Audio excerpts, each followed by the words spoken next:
سلام دوستای عزیزم، امیدوارم حالتون خوب باشه. ممنون که دوربین من رو برای این گردش مجازی انتخاب کردید.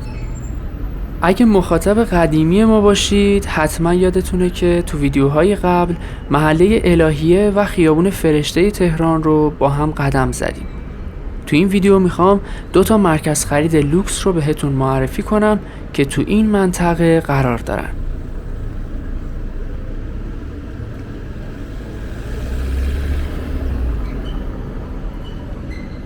دوستان اگه قصد دارید با اماکن دیدنی و مدرن مثل موزه ها، پارک ها، مراکز خرید و بازارهای محلی و سنتی ایران بیشتر آشنا بشید، لطفاً پیج من رو سابسکرایب کنید و زنگوله کنارش رو فعال کنید.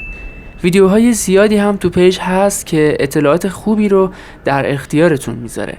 از حمایت شما ممنونم.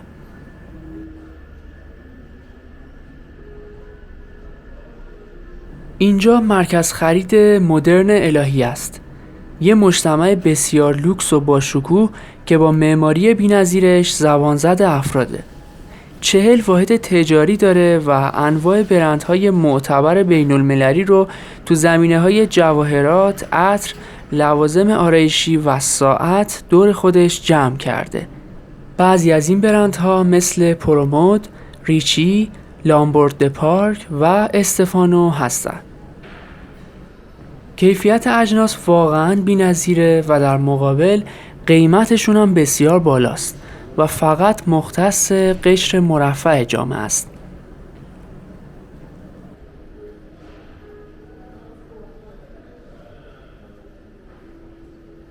مرکز خرید مدرن الهیه جلوه مدرنیته در تهرانه و گردشی رویایی و خریدی لوکس رو به شما هدیه میده. این مرکز خرید از 12 طبقه ساخته شده و شامل بخشای اداری، تجاری و پارکینگ طبقاتی میشه. طبقه 5 این مجتمع که طبقه رویال نام داره شامل رستوران سوشیکو و کافه ویکولو میشه. کافه ویکولو با طراحی بی‌نظیرش حس کافی شاپ ها و رستوران های شهر روم رو براتون تداعی میکنه.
اینجا مرکز خرید سام سنتر تهرانه. اسم این مجتمع خیلی ها رو به وجد میاره چون مفهوم جدیدی از خرید رو به مشتریانش انتقال داده. تو مرکز خرید سام سنتر برندهای مشهور ایتالیایی، آلمانی و سوئیسی رو میبینید و جالبه بدونید که خرید ساعت، پوشاک و جواهرات دقیقاً مطابق سلیقه مشتری ساخته و یا دوخته میشه و کاملاً منحصر به فرده. به همین دلیل خاص‌ترین کالاها رو میتونید اینجا پیدا کنید.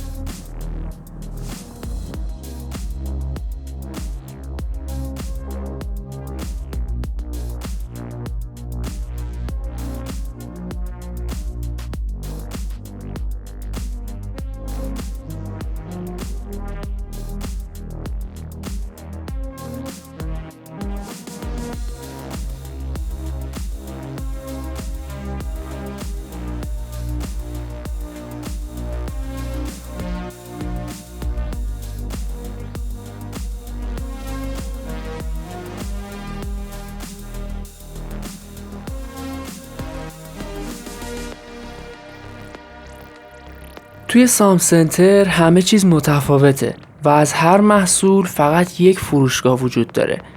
البته باید بگم که قیمت محصولات به طرز عجیبی بالاست و عملاً افراد خاص توانایی خرید از این مرکز خرید رو دارن.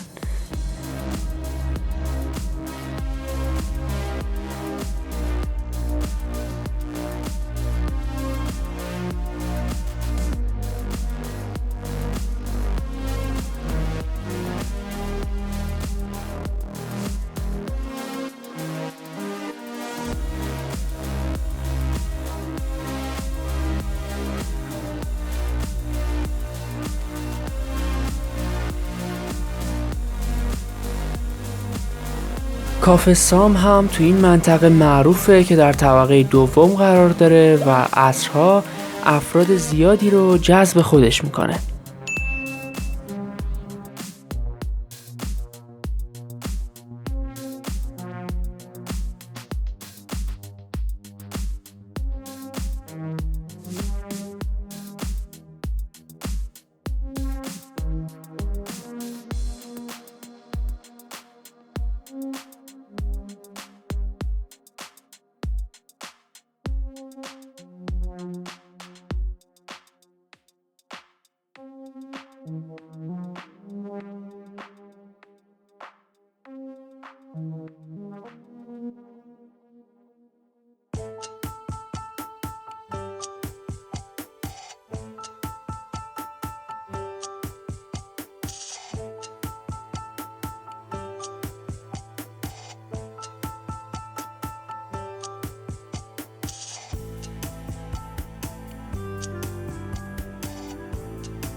ممنون که این ویدیو رو تماشا کردید. نظراتتون رو تو بخش کامنت ها برام بنویسید و منتظر ویدیوهای جذاب بعدی باشید.